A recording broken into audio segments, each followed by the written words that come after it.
join the webinar.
Hello, welcome.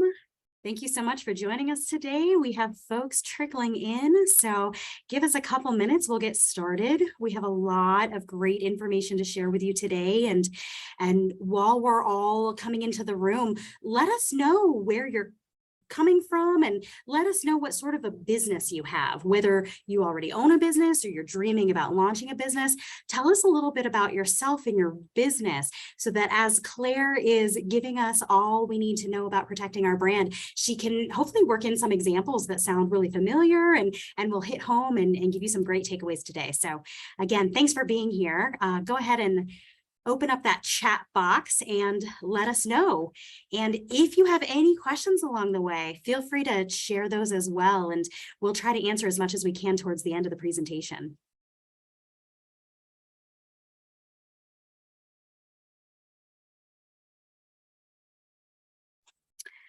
All right, apparently I have disabled the chat, so let me see if I can fix that for you. Thank you so much for letting me know.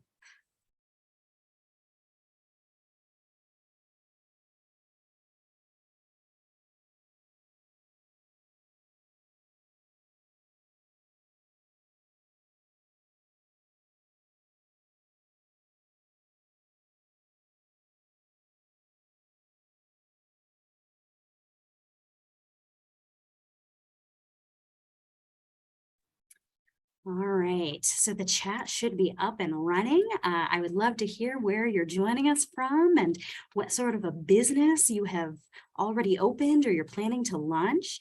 We'll get started in just a moment here as people are still trickling into the room.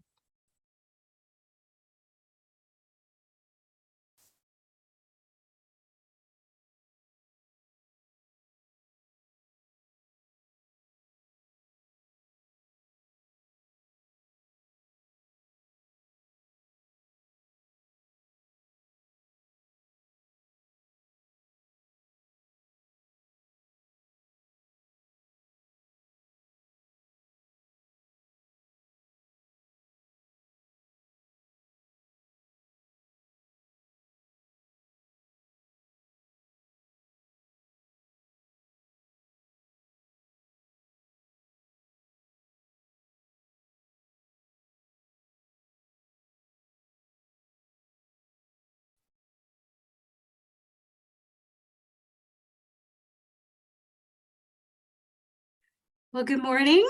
Welcome. Good morning for some time zones. Good afternoon for others. One of the great things about these webinars is that we can come together from all over, and already I'm seeing some really interesting backgrounds and locations in the chat. So welcome to everybody. Thank you for being with us today. My name is Kristen Jones. I am a board member of the Military Spouse JD Network, and I'll be your host today. MSJDN is a bar association for attorneys who happen to be U.S. military spouses. A big part of our mission is giving back to our community. We've got some great expertise and we are scattered around the globe. So we're excited today to bring you another webinar in our small business series to give you some expertise, give you some insight on protecting your brand. This webinar series is funded through a cooperative agreement between the Syracuse University and the U.S. Small Business Administration. There's an amazing grant right now that's funding our work to bring legal advice, legal guidance to you, small business owners, in a number of states around the U.S. and through these webinars anywhere in the world. So please be sure to visit our webpage. I'll drop that in the chat. It'll give you more links to more resources, and it'll tell you about our next webinar. Next month, November 3rd, we're doing a webinar about contracts. When do you need them? When can you do away with them? How do you write them? What do you need to worry about? It's one more question that we see from a lot of small business owners, and we're here to help.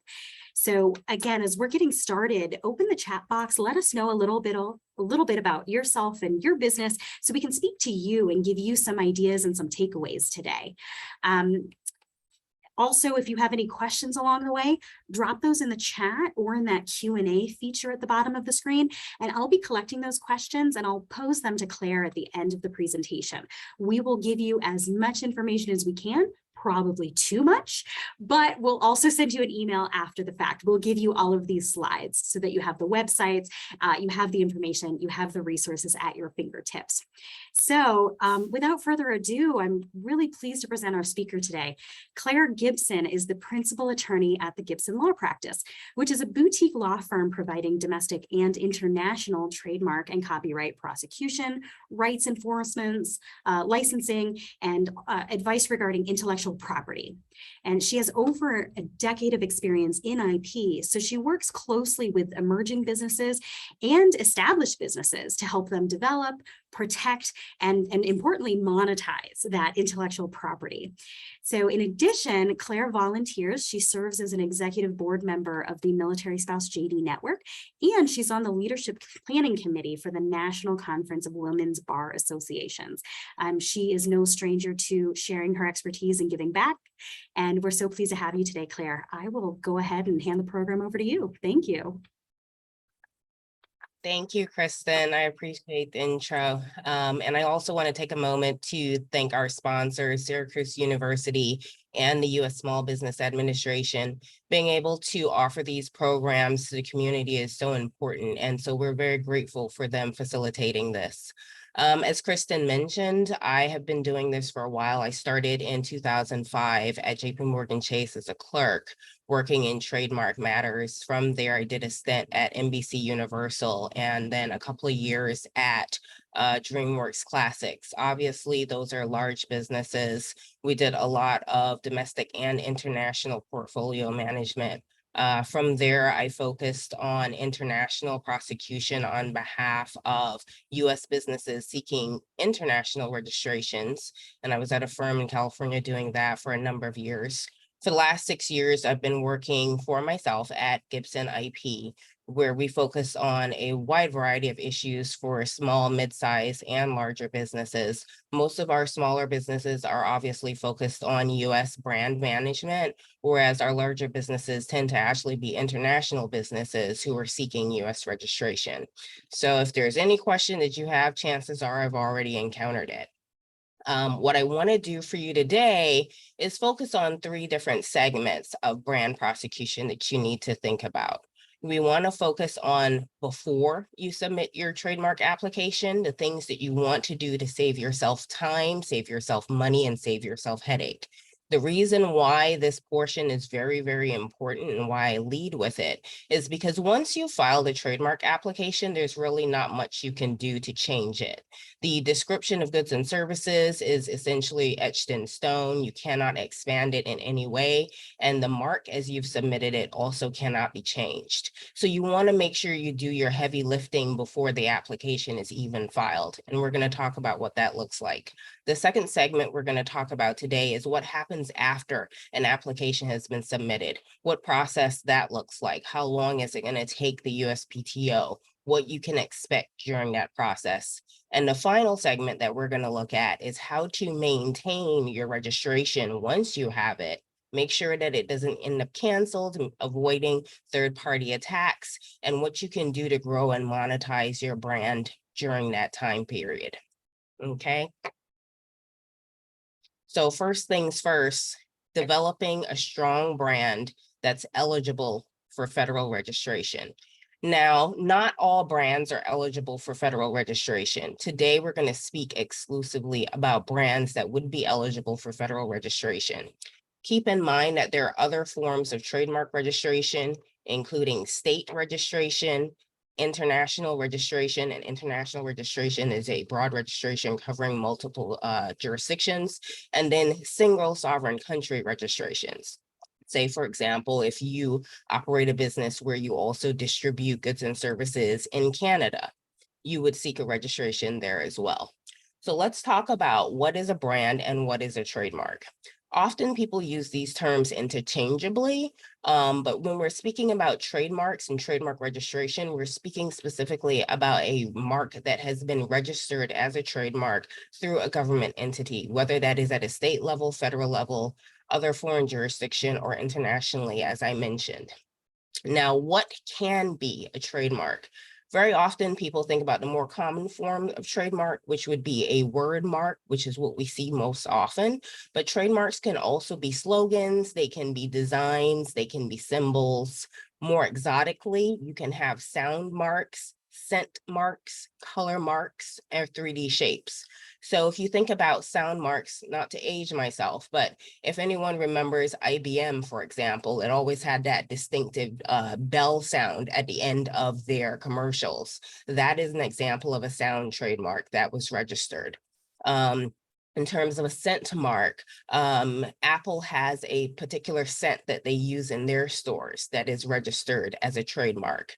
Color marks, Tiffany blue. We all know what that looks like exactly. You spot it anywhere, you know what it is. That's a Burberry's pattern. Again, an example of a color mark. 3D shape, Coca-Cola bottles. The shape of that bottle has been registered as a trademark and every evolution of it since from the beginning of the company. And so when you're thinking about what is a trademark, what you're talking about is what serves as a source identifier for a particular company. When you think about whatever that mark is, you automatically associate it with that company. And that's what a trademark, how a trademark is supposed to function. Okay. So I've dropped these little pro tips throughout the presentation, just things that hopefully will save you headache and save you some time. Do not spend money on a brand you don't own. I can't say this enough. I see it all the time. It's really playing Russian roulette. And when I say don't spend money on a brand you don't own, I mean, do not spend money on marketing, do not spend money on business cards, don't spend money on letterhead, do not spend money on a brand you don't own. It's very, very risky because unfortunately, what often happens is business owners come up with an idea. They think, oh, well, this is a great name for a brand. They get excited. They go order all kinds of marketing materials. They order, whether it depends on the types of business, whether it's business cards, balloons, marketing materials of different kinds, without actually owning the brand, without ever filing a trademark application, without ever knowing whether they can own that brand, without knowing whether someone else owns the brand. And so by doing that, you really put yourself in a situation where you're expending capital on something that doesn't belong to you. While it happens often, it's something that you really want to avoid doing. Ideally, what you want to do is come up with an idea for a brand, have it vetted either yourself if you can't afford an attorney, or vetted by an attorney, have it examined by a USPTO examiner through the trademark process. And then you want to go ahead and start spending money on marketing that brand. So we'll talk about what that process looks like shortly. But first, we're going to talk about how do you make sure that a brand is available for use before you start spending money on it. So to avoid refusal in the trademark application process, and also to make sure that a brand is eligible for federal registration, you want to use what's called brand clearance. Brand clearance is a process by which we check to make sure that a brand is available for registration. And that happens in two primary stages. The focus is to make sure that the brand isn't registered at a state or federal level by a third party, or isn't being used at a common law level by someone who hasn't filed an application. All of those circumstances can prevent you from registering the mark yourself, and or can put you in a situation where you are now infringing on someone else's brand. So you want to make sure that you avoid this by using brand clearance procedures. There's two types of brand clearance. Well, let me not say two types, two levels of brand clearance. Your first level is what we call a knockout search. It's a preliminary search of the USPTO website where the registry is listed, and you can check to see if there are any identical or very similar marks on the registry that are similar to the mark that you're interested in. And this is an area where you, as a small business owner, you can save some money by doing this part of the search yourself without even consulting with an attorney. What you'll do is you go to uspto.gov, and the USPTO is the US Patent and Trademark Office. It's the federal agency that regulates US trademark law and patent law, and administers to whether it's litigation before the TTAB, or whether it's trademark prosecution, patent prosecution, et cetera, et cetera. So you go to the uspto.gov and you use the TESS system, which is the Trademark Electronic Search System. And on the website, you go to the trademark area, you look for the TESS system. It's normally clearly outlined. You do a search, you type in the name of that brand that you're interested in, and you look at the results. What you're going to see in those results is going to be a basic table. You're going to see registration and application numbers. You're going to see the name of the marks that are similar or identical, hopefully not. And then you're going to see on the right side whether it's live or dead, meaning whether the application or registration is currently still valid or whether it has been canceled. And what you're looking for in those search results, you're looking obviously for anything that's identical. You're also looking for anything that's similar. And we're going to talk about what the standard is for similar marks later on. But those are things that you want to look for. And if there's nothing there, then you're in good shape. If there is something there that is concerning, then you might want to go back to the drawing board and come up with a new mark. Now, assume it goes well and you're not seeing anything problematic in your preliminary search, you then want to engage an attorney for a comprehensive search. Now, the difference between the preliminary search and the comprehensive search is the depth of the search. They're still searching the same registry, the US Patent and Trademark Office registry, which is a list of all registered trademarks in the United States. But the comprehensive search is a computer algorithm search. They are using the same standard that examining attorneys at the PTO use when they're evaluating your trademark application. It looks at all of the factors that might show up when the examiner is using the in-house search tool that they use at the PTO. And so it really gives you a forecast of what the examiner is going to see when they enter your mark for evaluation, and then also things that you may not have been aware of from the preliminary search. Now, when that computer search is going through, they're looking at not just identical marks, which you should have found in your preliminary search, but they're looking at phonetically similar marks. They're looking at marks that are similar with prefixes, suffixes, vowel, consonant similarities. They're looking at everything. The reason why they're doing that is because the standard for confusing similarity under trademark law takes into account all of those factors. Marks need not be identical for there to be a finding of confusing similarity sufficient to prevent your application from being registered. We're going to talk more about that as well. So the registerability analysis. When you order a comprehensive search from an attorney, you're going to get also a registerability analysis. You're going to get the results from that comprehensive search report. And I'll say this, while you can order a comprehensive search yourself to save money, I don't recommend it very much because the search results come back. They're normally anywhere from 500 to 1,000 pages, and it's very dense. You want an attorney who has experience knowing what they're looking for to look through that entire report and let you know what is of consequence. The comprehensive searches come back and they also include everything from social media tags. They include common law use on websites. They include state business registration. They include state trademark registration. There's a difference between state business registration and state trademark registration. And they also include the federal search results. So it's very dense and it can really be overwhelming if it's not something that you're not familiar with doing. If you absolutely can't afford an attorney, that's the only circumstance under which I would say, you can order a comprehensive search from a vendor yourself and try to make your way through it, but you really want to avoid having to do that. But along with that comprehensive search report, you'll get from an attorney a registerability analysis. And that's exactly what it sounds like. It looks at all of the grounds for refusing a trademark application and advises you on things that might be problematic if you choose to proceed with that particular trademark.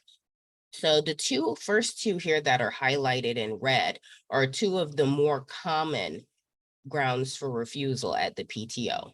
The first is likelihood of confusion, which means that a mark is similar or confusingly similar to a prior filed application or existing registration. This, I would say, accounts for the overwhelming majority of refusals at the PTO. The other very common point for refusal is lack of distinctiveness, a descriptive mark. And we're going to speak more in depth about both of these. Also very common is merely a surname refusal.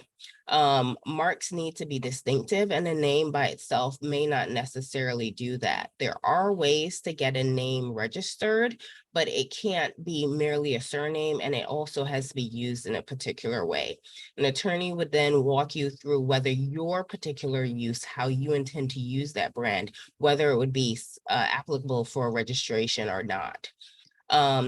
Another ground for refusal is the name of another living or deceased individual. For example, I obviously can't go file a trademark application for Beyonce. For another example is whether the flag or coat of arms of another country, marks that are deceptive. That is also a problem. Deceptive marks would be, say, for example, if you filed a mark that said, made in China and your products are made in Idaho, that's deceptiveness. Misdescriptive marks that say, for example, gold standard and your product is made of plastic or something of that nature. And the examiners look at all of these factors when they're reviewing applications in order to determine whether you are having any of these issues with your goods and services and your brand. And from there, they determine whether any of these grounds for refusal apply to your application. So we're going to talk about those two first ones, which are the two larger issues. So likelihood of confusion. So likelihood of confusion is the more common point for refusal, very largely because a lot of people don't understand the standard. And pro se filers who are filing applications on their own, they think it's the layperson understanding of what similarity is, and it's not. The standard for likelihood of confusion was actually determined by litigation in the Dupont case. And that's now why we refer to these factors for consideration as the Dupont factors. So when you're looking for whether it's your preliminary search or the comprehensive search that your attorney would do for you, when they're looking for marks that might block your application, prevent your application from being registered, these are the factors that they're looking for. We're looking for similarity in terms of sound, appearance, connotation, and commercial impression. So basically, do they sound the same? Do they look the same? Is the meaning behind the mark the same? Are they communicating similarity to customers in that way? Are the goods and services under the marks similar? And there's a balancing act between the appearance of the mark and the goods and services. Marks that are more similar in goods and services, whether they are related and possibly even competitive, those are the two things examiners look at to determine whether the goods and services are similar. Are the goods and services related? Are they competitive? If those two things are true, the marks need not be so similar in terms of sound, appearance, and connotation. And likewise, if the marks are identical in terms of sound, appearance, and connotation, but the goods and services are not similar, then the mark may or may not be similar enough to block your application. And we're going to talk about some examples of that.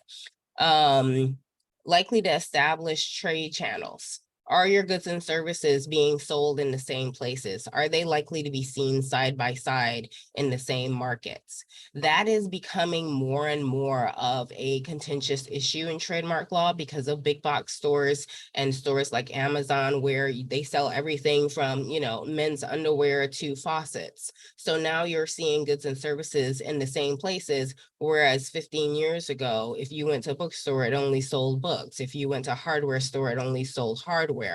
But still the examining attorneys look at trade channels. Conditions under which and the buyers to whom sales are being made. With buyers who tend to be what we call sophisticated purchasers. If the marks are similar but not identical, the goods are related but not competitive. If you're dealing with a more sophisticated buyer, you're likely to then be able to get past a likelihood of confusion rejection from the PTO.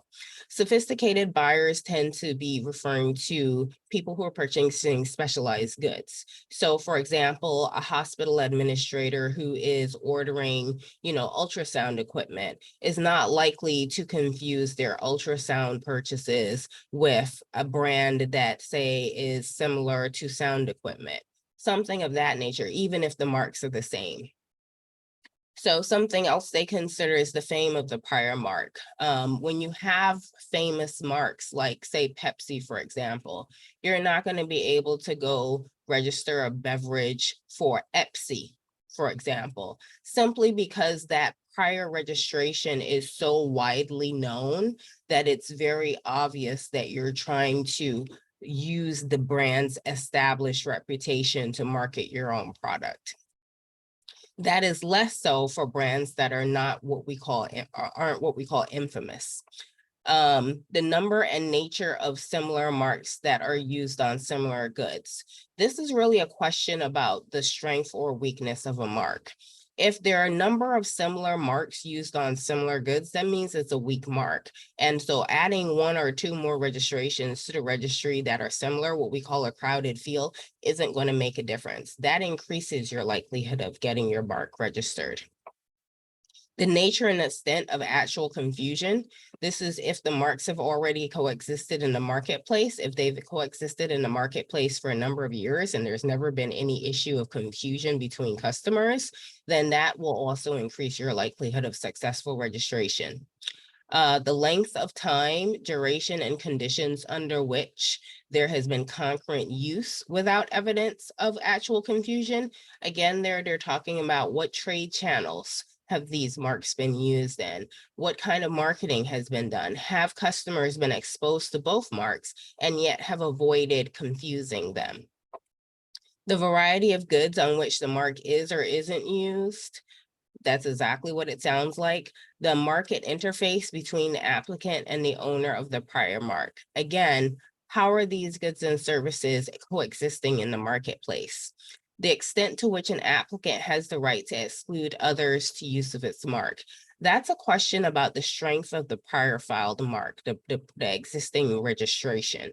Does that mark so clearly exist on its own? Are there no other marks or fewer other marks that are similar to it in order to strengthen that registrant's claim to prevent others from entering the field?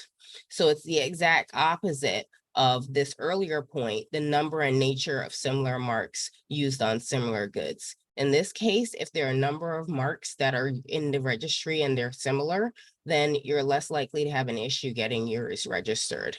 But if it's a situation where this mark is the only one of its kind, even remotely similar for particular goods and services, then you're going to have a hard time getting past that registration. And the final point is the extent of possible confusion. Meaning, is it a one-off situation, or is this something that is very likely to be a point of confusion for many people? So these are the primary factors that are used to determine whether two marks are similar. It's not as simple as putting the marks side by side and saying, well, my mark doesn't sound like that one, so this shouldn't be an issue. So on the right here are some examples of marks that have been found similar. We've got Magnavox and Multivox, which don't immediately sound similar. They have different prefixes, which should have been okay. But here you have electrical and sound equipment and musical instruments. So while these goods are not competitive, they are related. And the marks then have the same suffix. And that was enough similarity for a finding of confusing similarity, so much to prevent the registration of the junior mark. Another example is hypnotic and hypnotic. Here they don't appear the same, but the sound of the marks is the same. So much so, and that it was an issue, added to the fact that, again, the goods are related. They're not identical. They're not, is Liquor and Beer competitive? I wouldn't say they are, but they are related. So much so that this prevented the junior mark from being able to be registered. Another example is Mr. Clean, Mr. Rust, Mr. Stain. Again, they don't look the same, they don't sound the same, but they're similar enough, the prefix Mr., in addition to the fact that they're all for cleaning supplies. So these are the things that examiners look at when they're looking at whether marks are similar or not. And these are the things that your attorney would be looking for when they're reviewing that comprehensive search. So the next thing we want to talk about is the other big factor, which is trademark distinctiveness.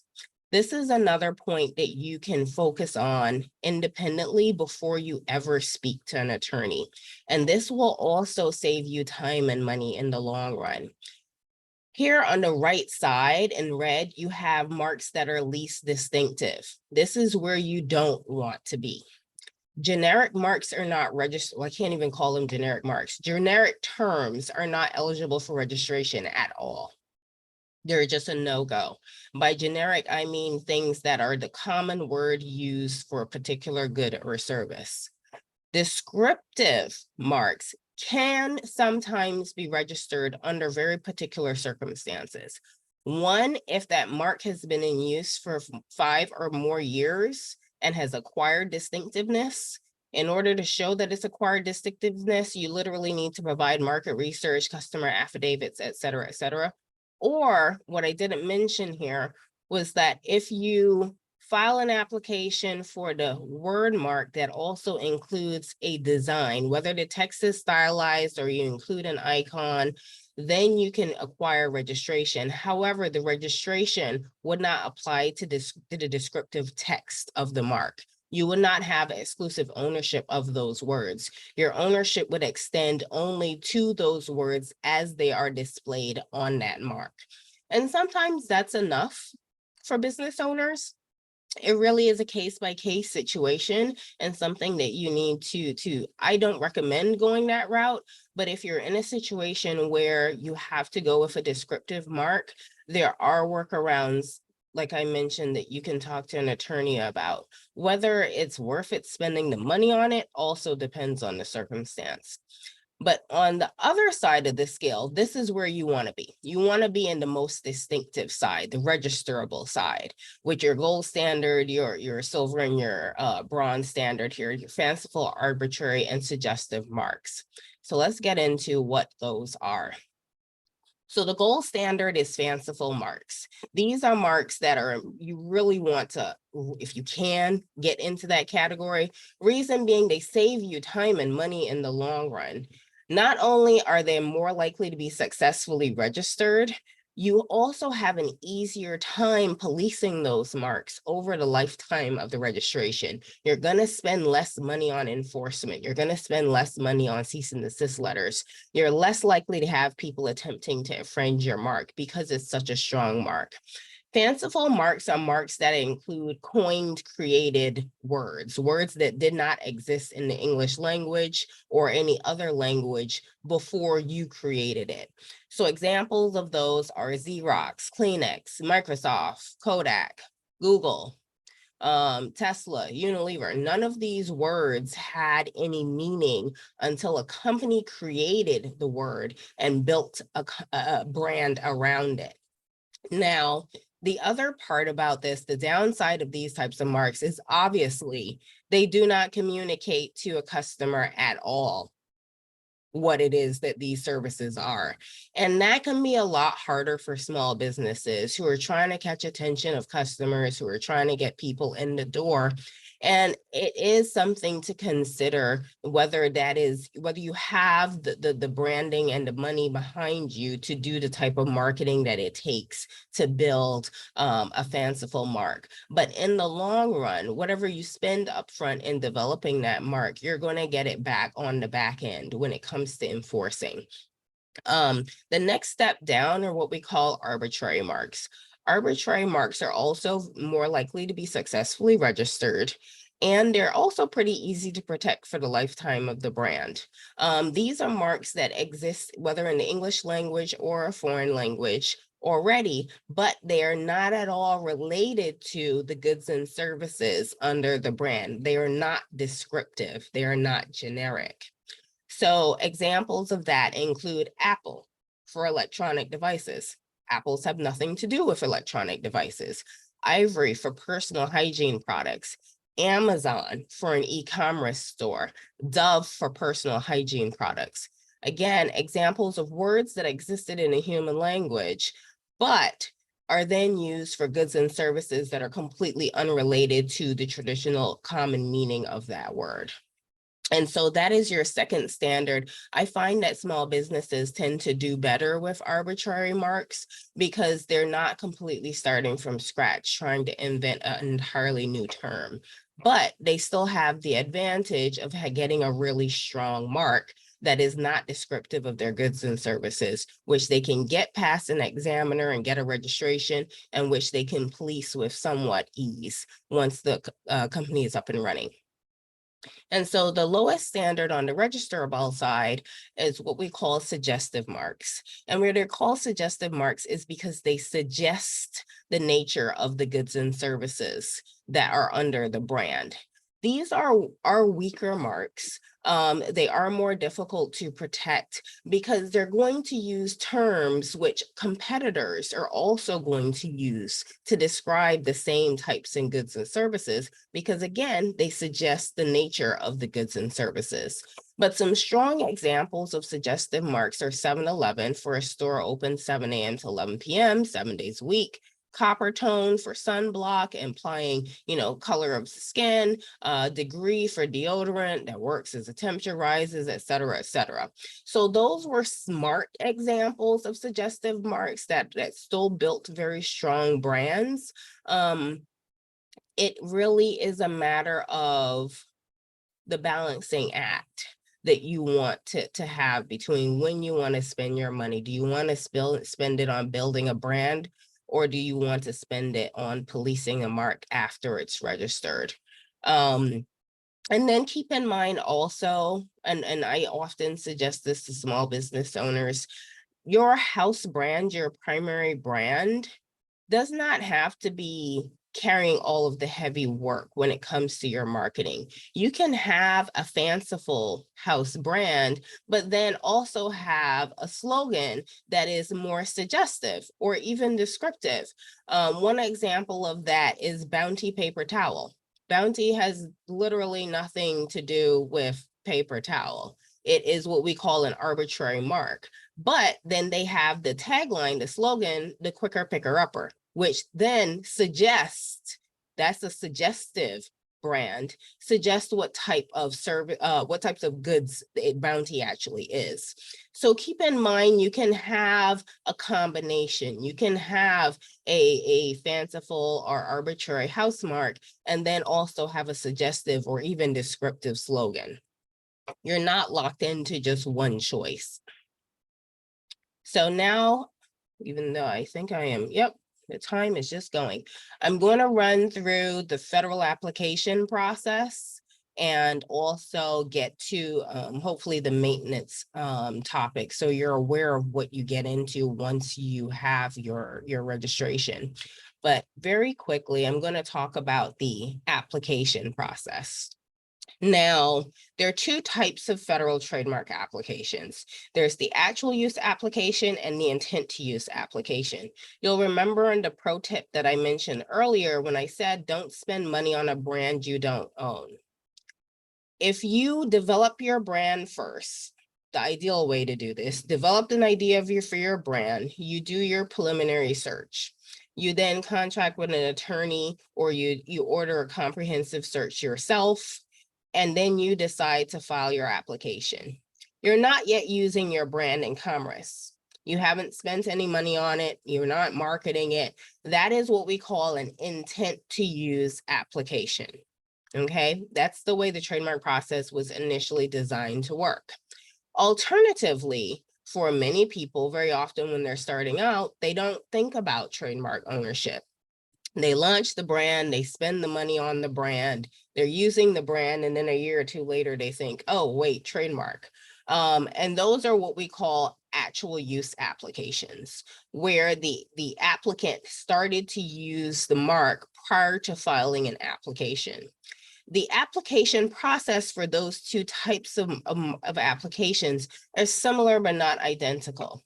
Actual use applications, so the first stage is filing the application. Currently, the wait at the PTO to get your application reviewed is 8 months. For much of my career, it was 3 months. In the last few years, there've been a number of changes at the PTO, which are now extending that time period further and further. I'm anticipating that in the next year or two, we'll see that shorten again. But currently, between filing and assigning to an examining attorney for review, the wait is approximately 8 months.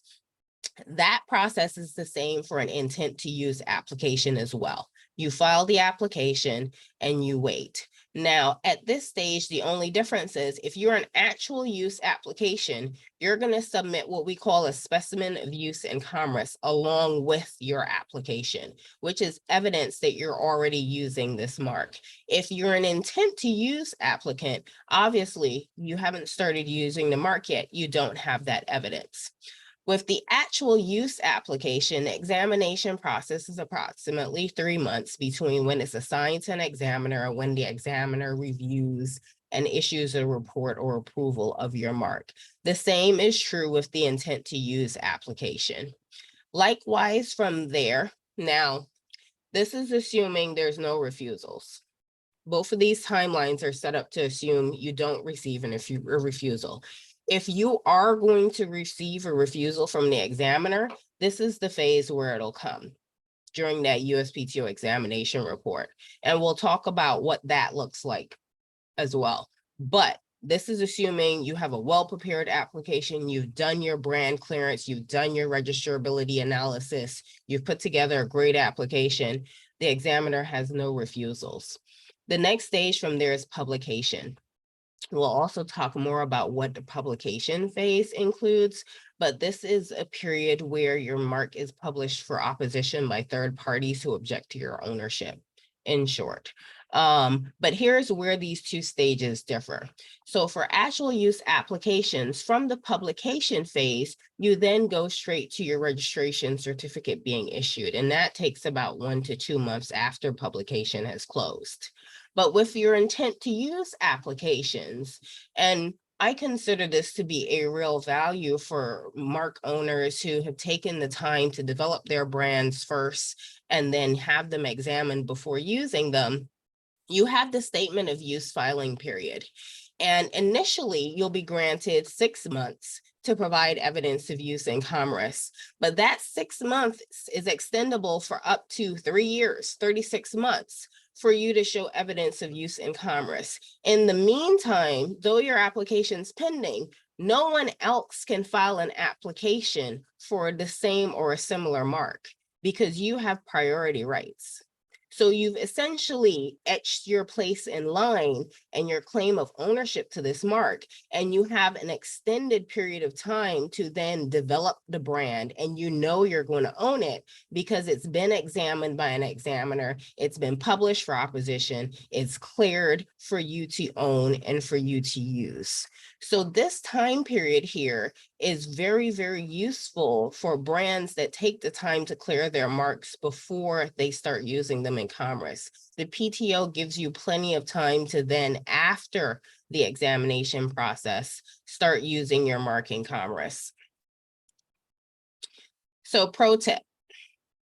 As many as 70% of trademark applications receive an initial refusal. This is why I emphasize thorough planning of an application before it is filed. Make sure that you do your brand clearance, make sure you do your registrability analysis, because you don't want to fall into that lump of 75% that's getting those refusals. Many of those are pro se filers who are filing their applications independently. Now, of course, some of them register successfully with no issues, but very often they're more likely to end up with refusals. So let's talk about refusals, what are called office actions. This is the timeline for refusals at the PTO. And over here, some grounds for refusals we already talked about.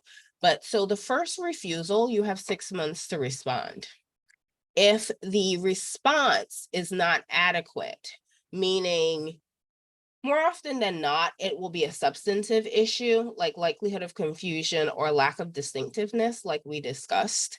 And the response to that largely includes writing a brief to the examiner, citing case law that is similar application to whatever objection they're raising.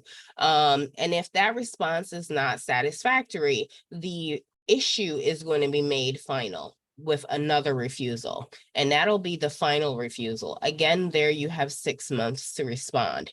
You're already seeing how this changes the timeline that we just talked about. From the final refusal, your response then includes a request for reconsideration after a final refusal.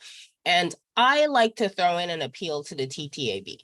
The TTAB is the Trademark Trial and Appeal Board. It's essentially saying to the examiner, well, I'm going to take this to higher power and I'm taking it over your head.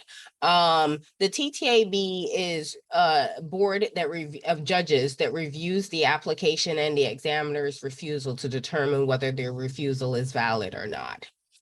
I often find also that examiners, when they see that you're filing an appeal in conjunction with your request for reconsideration, they more likely to look more carefully at their refusal and determine whether they're being facetious in terms of some of these objections that they make. I will tell you right now, I had, for example, a client who manufactures gun belts, men's gun belts. That is what they manufacture. Their target customers are law enforcement officers and military. And my client received multiple refusals, an initial and a second refusal, based on a registration for women's swimwear. The examiner's argument was that women's swimwear and men's gun belts are both apparel, and therefore the goods are related, and such people would be confused by my client's gun belts and the women's swimwear. In that case, I filed an appeal to the TTAB. And yes, my client got their registration. But just to give you an example of the nature of some of these refusals and how they can be and why sometimes it will take multiple steps to get past an examiner. Once the appeal is filed, if the examiner then doubles down and continues, then you're gonna, and refuses again, you're gonna have to file the appeal brief to the TTAB. The examiner then responds with their examiner statement, and from there will be a board decision. These last three steps are not the common route. More often than not, you'll be able to have the issue resolved in the first three steps. Excuse me, I don't recommend that you go it alone with a refusal. I do recommend that you hire an attorney, because we can get on the phone with an examiner and figure out where their head's at and what their issue is with the refusal. Sometimes we can get a coexistence agreement from the senior applicant or registrant to get your mark by. Sometimes we can make amendments to your description of goods and services, narrowing the description of goods and services. There are different tools that we can use to get your application through that may not be immediately obvious to you if you filed your application on your own. So the publication phase that I mentioned earlier in the timeline, this is essentially the same as during a wedding when the officiant says, you know, speak now or forever hold your peace. And it is the same thing with the application. The application is published in what's called a USPTO official gazette. Third parties who object to your ownership of the mark can file an opposition against your application. They also have the option to file a request for extension of time to file an opposition. Generally, the request for extension of time is more likely going to come first. It has to come first if they're going to file one at all. The reason why they do is to then come and negotiate with you, because it's cheaper for them to send an email saying, hey, I'm going to oppose your mark for XYZ reasons if you don't withdraw it, than it is for them to file the petition to oppose your mark. Reason being, over here on the right, the average cost of TTAB oppositions is approximately $100,000. And the reason for that is because it is administrative litigation before the Trademark Trial and Appeal Board. It is the same as civil litigation, federal civil litigation. It follows the same rules of federal procedure. There is the petition filing, there is witnesses, there's examination. It is an intensive process that can burn money. For small businesses, I almost always advise not to do it, because very rarely are you looking at a brand that's going to make the type of money that is going to cost you to defend one of these oppositions. And very often if your mark is opposed or there is a request for extension of time to oppose your mark, if you can negotiate a settlement where either you amend the mark or you enter a coexistence agreement with the party where you agree to limit your goods to a certain area or in a certain trade channel, there are more cost-efficient options for handling these types of situations as opposed to seeing it through to litigation. That said, there are some trademark bullies, as I call them, in the field who you cannot negotiate with. Examples of those are Monster drinks. If you file anything with the word Monster in it, and it's even remotely related to beverages, I mean, can openers, if you try to file for Monster can openers, they're going to oppose you. I've had clients who filed applications for Whiskey Stones, and the brand included the word Monster. It wasn't just Monster, it included another term, and their application was opposed for Whiskey Stones by Monster. That's just what they do. And they do it because they can afford to do it. Jimmy Choo is another example of a large brand where they will file oppositions against anything that includes the word chew in it. So there are companies like that. Again, this is the benefit of hiring a trademark attorney. We're aware of these brands. So even if your trademark search came back Claire and you're trying to register anything against Monster, I'll tell you, don't do it. Because unless you're willing to spend the money, they're just going to spend you into submission at the opposition phase. We are 10 minutes out. I'm going to try to rush through, and you're going to get all of these slides with all of this information. So but I'm going to rush through what you want to do to maintain your registration. There are a number of steps that you have to do, not just with the PTO, but also independently in order to maintain your registration. The first thing you want to be doing is displaying the registered symbol once you have that registration in hand. And it's not just for the aesthetics, it's also for legal purposes. One of the primary values of going through the trademark registration process is so you get additional damages if someone infringes on your mark. However, it's more difficult to get those additional damages if you're not displaying your mark with the registered symbol, because the party can then say, oh, well, I didn't know it was a registered trademark. So you want to make sure that you're consistent in your branding with including the registered symbol, because it serves to put the public on notice that this is a federally registered trademark. And if it is infringed upon, you are going to be subject to statutory damages. And with their knowledge that it's a federal trademark, they are also then subject to treble damages. So you want to make sure that you are using that registered symbol. Okay. The other things you need to be doing, there's no point in owning a registration if you aren't policing your brand. Think about tangible property. We talk about intellectual property, which is what a trademark is. If you think about tangible property, real estate, if you own a vacation home on the lake somewhere and a squatter moves into your vacation home and you do nothing about it, after a while, they get what's called squatter's rights. The same thing applies to trademarks. If someone starts using your brand, something identical or confusingly similar, and you do nothing about it, under trademark law, they have what's called a defense of latches. The doctrine of latches says that you as the trademark owner should have taken action when you knew or should have known about this brand. So from the time your trademark is registered, you want to be monitoring your brand. There is what we call watch services that a lot of trademark attorneys use. They're costly. If you have the money to do it, then go ahead. If you don't, the cheap way to do it is Google Alerts. Google has an alert system. You type in the name of your brand, you get an email every week telling you everywhere that brand has been used. If you see something on there that's not you, then you know this is a problem. It's time to send out a cease and desist. You also want to be, like I said, sending out cease and desist letters. You want to have that evidence that you've been actively policing your brand in the event any of it ever goes to litigation. If you have no choice, you can try to do it yourself. Want to make sure you're at least sending these things by certified or registered mail, so you have evidence if you do end up going to court.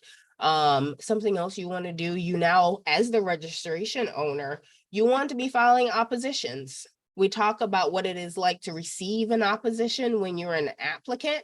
Now, as a registrant, you want to be filing oppositions against any marks that are confusingly similar to yours. The way that you're notified about those oppositions is again through what we call watch services. UDRPs, that's a procedure by which we have domains transferred in ownership if a domain is infringing upon your brand. Essentially, they're trying to redirect your brand traffic, your customers from your website to theirs. And with a UDRP filing, we can then have that domain transferred to you. I will say it's a very costly process, and more often than not, it's cheaper to just pay off what we call the cyber squatters, but it is a procedure that is available if you have someone that's not being reasonable in their negotiations. Fifth year, we'll talk about the fifth year and then also the 10th year. Between the 5th and 6th year and the 9th and 10th year, you're required to file documents with the PTO in order to maintain your registrations. Failure to file those documents will result in your registration being canceled. Those filings need to include things like for the 9th and 10th year is a renewal document, as well as a declaration of use or excusable non-use. Between the 5th and 6th year, likewise, also a declaration of use or excusable non-use in addition to a declaration of incontestability if you have been consistently using your mark for the entire 5 years between registration and that point. Now, the declaration of use or excusable non-use, you want to be consistently using your mark, and you want to save evidence that you're using your mark. If you have promotional events, save photographs. If you have, a Black Friday sale on your website, take a screenshot, dump it in a folder, and save it for your lawyer. We need those things when it comes to maintaining your registration. If you are not using your mark, there is an option to file a declaration of excusable non-use, but there are very specific circumstances under which you can do that. We just saw, unfortunately, everything that happened in Florida. If there is a business there that's warehoused there, that's where their headquarters is, they now would be able to file a declaration of excusable non-use, because they're not going to be able to use their brand for a while they're rebuilding their business through an act of God situation. And so in that case, we would be able to file a declaration of excusable non-use, and the PTO would allow that registration to continue. Okay. I am going to, Kristen, do we have questions, or can I just burn through this last 4 minutes? I am going to let you use that time because all the questions that came in, you answered them in the course of the presentation. So keep going. Thank you. Great. Okay. So I'm going to run through the last couple of slides. We're almost there. So the lifetime of the registration, you want to make sure that you're keeping up with the registration in terms of, have you expanded your goods and services? Year one, you may only have been selling one product or offering only one service. By year three, you may have expanded that. Your registration might have been limited to only that original product launch. You then want to expand your trademark portfolio to include additional registrations to cover your additional goods and services as you're growing. An example that I like to point to people is Nike. Nike has over 50 US registrations. All of them are for Nike or Just Do It. It includes their plain text mark, their stylized mark, and then it covers a plethora of goods and services that they offer. And their portfolio will continue to expand as they're offering new things. The same should apply to you as a business owner. Your trademark portfolio should continue to expand as your business expands. That's the only way to make sure that you're having the protection that you need. Likewise, you want to keep up with changes in interest and changes in licensing. If you have, say you started your business as a single member LLC, and then you got some business partners, now you need to change the ownership of your trademarks. If your business wasn't in the original business name, your registration wasn't in the original business name, you then would need to change the ownership of the registration. Say you then have your business or that area of your business acquired by a third party. That then would also need to be registered and changed with the PTO. Not through the registration process all over again, but recording a deed of assignment is what we call that. Also, if you license, and we'll talk about licensing very quickly, 1 minute. If you license your brand, that license should also be registered with the PTO. So any changes whatsoever have to be recorded with the PTO. Avoiding cancellation. For the most part, this is not something that many users will have to worry about. You want to make sure that you're using your brand. If you're using your brand, you're good to go. You don't have to worry about issues with abandonment. If you're not going to be using your brand for a period, try to find a licensee who can license your brand from you and continue to use it, because that counts as evidence of use for the PTO, even if you yourself as the owner is not using the brand. Excuse me, the other ground for cancellation is very often genericide. To give you an example of a brand that's probably going to soon be facing genericide, Google, when it comes to their searches. We now have people using Google as a verb. They're Googling it, or someone tells you go Google it. Those types of situations result in a brand becoming generic. It's now synonymous with a verb as opposed to identifying a source. Examples of that: aspirin used to be a brand, escalator used to be a brand, trampoline, brassiere used to be a brand. Those things now have become synonymous with a particular product. And so now they're generic terms that everybody uses, and they're no longer source identifiers. One more slide I'm going to throw in really quick, and I kind of talked about this earlier: monetizing your brand, licensing, licensing, licensing. Build a brand that can be acquired. You know, if you look at Shea Moisture, for example, you look at Ben & Jerry, both are now owned by Unilever. Those are brands that started very, very small. Shea Moisture, when I was a kid, they used to sell that product on a table side in Harlem. And now it's a multi-million-dollar international brand. And that is one way of growing and monetizing your brands. Another example is licensing, like I mentioned earlier. Build a brand that has value that even your competitors would want to pay money to use. And that is another way you can monetize your brand. But I am going to finish up here. It has been a pleasure. It is always a rush with the trademark consults. It's a lot of information, but feel free, once you guys have the slides, to just email me if you have any questions. I'm happy to answer them. And thank you, Kristen. Thank you, Claire. To Mark here. No, it's so much information. I really appreciate it. I love that you got it onto the slides for us so that we can all take it home and digest it later too. And let me just put another big plug. Visit our website. It's msjdn.org/small business. It's in the chat. It's where you registered for today's program. You'll find more links, more information, and our next webinar the first week of November, so we can send you more information. If you are in Florida, New York, Texas, Pennsylvania, or Washington, D.C., I can also offer you a free 1-hour consultation with either Claire or another attorney that can address the specific issues you need help with. And if you're not in one of those states, and unfortunately, no, Virginia is not included in D.C., I'm sorry. If you're not in one of those states, don't worry.